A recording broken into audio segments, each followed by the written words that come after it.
Welcome to Sweet Life Beat Life. We hope this video helps. Start by clearing the countertop and gathering tools you will need. Use a hairdryer, plastic scraper, microfiber cloth, bowl, and cleaning solution. Mix 1 cup warm water with 1 tablespoon dish soap in a bowl. Set the hairdryer to medium heat and warm the sticker for about 30 seconds. Warming softens adhesive and makes lifting easier.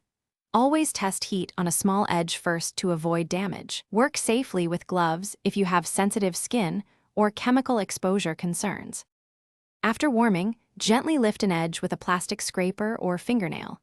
Peel slowly at a low angle to reduce tearing and residue. If adhesive remains, apply 70% isopropyl alcohol to a cloth and dab the area.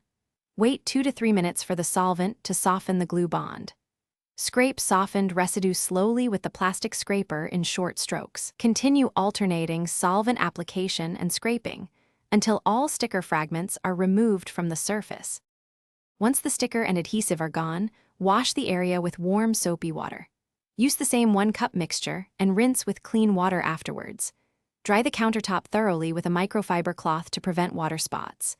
If the finish looks dull, apply 1 teaspoon mineral oil or countertop sealer and spread evenly. Allow the oil to sit for a few minutes, then buff the surface. Finish by polishing with a clean microfiber cloth for a uniform, protected look. Thanks for watching. Consider subscribing if we helped you.